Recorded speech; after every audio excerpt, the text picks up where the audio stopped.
Assalamu alaikum. My name is Shawal Saqib and I am the student of Political Science Department. I am hosting this talk show from the platform of Web TV LCWU. It's a discussion between faculty and students about Kashmir Solidarity Day, 5th February, and its significance. Kashmir is a jugular vein of Pakistan. Pakistan celebrates Kashmir Day on 5th February to show the Kashmiris and the world at large that Pakistan and its people have not forgotten about this contentious issue. Under the umbrella of Jamaat-e-Islami, the non-working day to highlight the Kashmir issue was first suggested by Qazi Hussain Ahmad in 1990. And in 1991, the Prime Minister Nawaz Sharif had declared 5th February as the national holiday. Officially, Pakistan began observing 5th February as the Kashmir Day to reiterate solidarity with the people of Jammu and Kashmir in 2004. It's an important day because it gives an encouragement and pays tribute to the brave freedom fighters of Kashmir who have lost their lives while fighting for independence. For discussion, we have the in charge of Political Science Department, Dr. Aisha Shehzad, the lecturer from Political Science Department, Ms. Saveria Sahar, and a student from 6th semester, Simab Haider with us.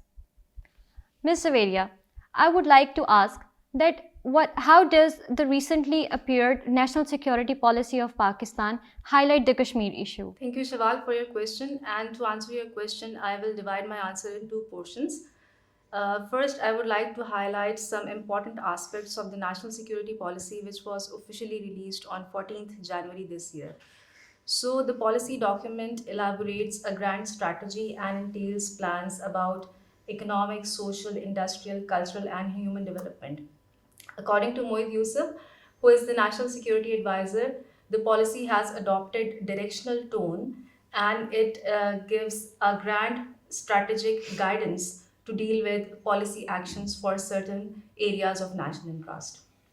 And to coming towards the second half of your question, I would like to highlight that the seventh section of this security policy document deals with the foreign policy, its challenges, opportunities, and the policy actions that Pakistan adopt as a state.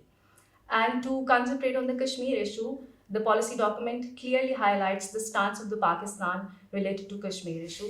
The document states that Pakistan seeks just and peaceful solution to the issue of Jammu and Kashmir, and Pakistan strongly condemns the illegal occupation of the Jammu and Kashmir, the unilateral actions of India, human rights violation, war crimes, genocidal actions, and last but not the least, the propaganda of Indian media against the liberation spirit of Kashmiris. And the one of the most important thing which the policy document has adopted, that Pakistan, although Pakistan does not compromise on its stance on Kashmir, but Pakistan also wants some improvement in its bilateral relationship with India. But Kashmir has always been and will remain the core issue. Thank you. Thank you so much, Ms. Saveria, for sharing your views with us and for giving us understanding regarding this policy. Now, I would like to ask from Dr. Aisha that what is your perception about the human rights violation in Indian society? Thank you, Shawal. Before discussing the human rights violation in Indian society, I must say that conflicts are naturally inherent in every society. And especially the heterogeneous societies are more prone to religious, ethnic, cultural, and ideological conflicts. So, similarly, the South Asian region and particularly the state of India is characterized in terms of ideological, cultural, and ethnic conflicts.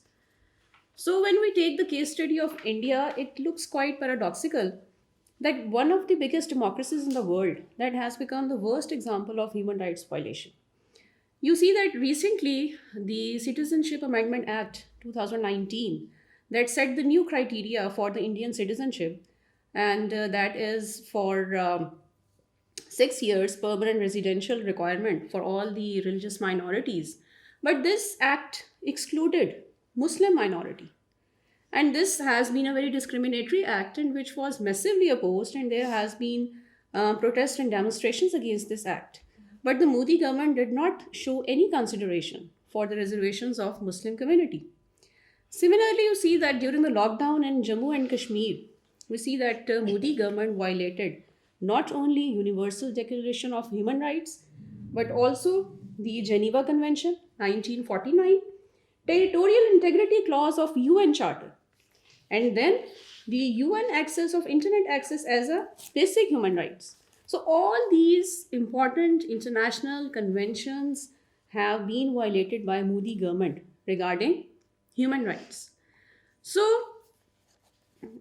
in this perspective, I must add that recently Dr. Stanton, he is the founding member of US Human Rights Watch. He has given his theory of genocide, which comprises 10 stages. And he has also applied this theory on the Indian society. And according to it, the first stage, classification, it means that there has been a polarization of between us and them. And here I must quote the speech given by Rahul Gandhi in Lok Sabha just day before yesterday. He clearly stated that India has divided into two Indias, which is based on socio-economic disparities. And secondly, there have been two competing visions. First is that India is a union of states. India is a beautiful bouquet of flowers comprising all nationalities, ethnic diversities, and identities. But there is another competing vision. There is another narrative which has been built during the last few years under the extremist government of BJP, and that is that India is like a kingdom which is ruled with a stick. But Rahul Gandhi interestingly said that this stick will definitely that will be broken and it will smash the Indian Federation. So I think that has been a very comprehensive analysis given by their opposition leader, that the Modi government's extremist policies against religious minorities and largely against the Muslim community, that will definitely weaken the foundation of their federation.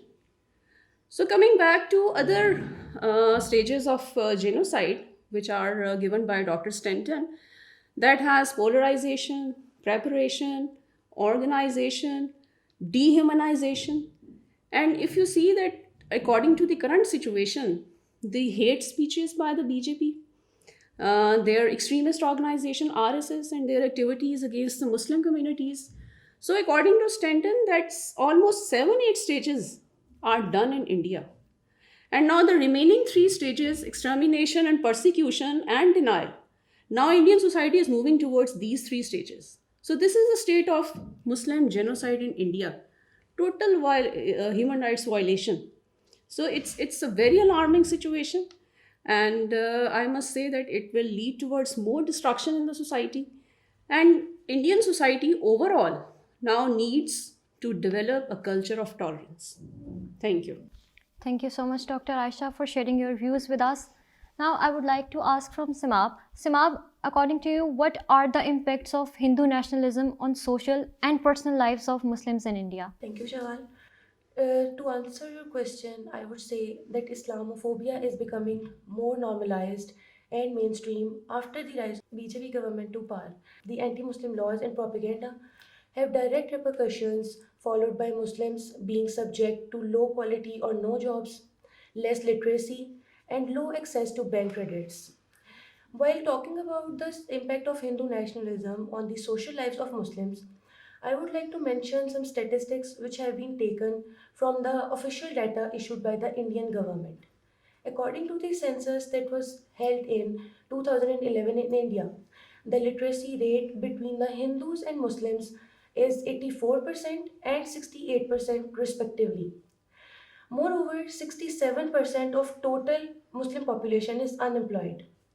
CR has published a report stating the ratio regarding the freedom of religion between the two, according to which about 79% of Hindus are free to practice their religion, whereas only 14% Muslims are permitted to do so. And if we talk about the impacts on the individual lives, the new invention of BJP government is the conspiracy theory of love jihad. Prabodhanand, who is the president of Hindu Raksha Sena, that is basically a rightist Hindu organization, He spoke about the bogey of love jihad, apart from various anti-Muslim statements and genocidal statements publicly. Furthermore, in the last year, November, 14 cases were reported in UP under the love jihad laws. 49 people were put in jail and 51 persons were arrested. These impacts of Hindu nationalism on social and individual lives of Muslims can be best summarized by the statement of Shashi Tharoor, who is the MP in Indian Congress. He said that it is safer to be a cow than a Muslim in BJP's India. Thank you. Thank you so much, Sima, for sharing your views with us. At the end, I would like to thank time and highlighting the significance of Kashmir issue. I must say that Indian society needs to develop reconciliatory framework based on the culture of tolerance and respect for other religious identities. Thank you everyone. Allah Hafiz. Pakistan Zindabad.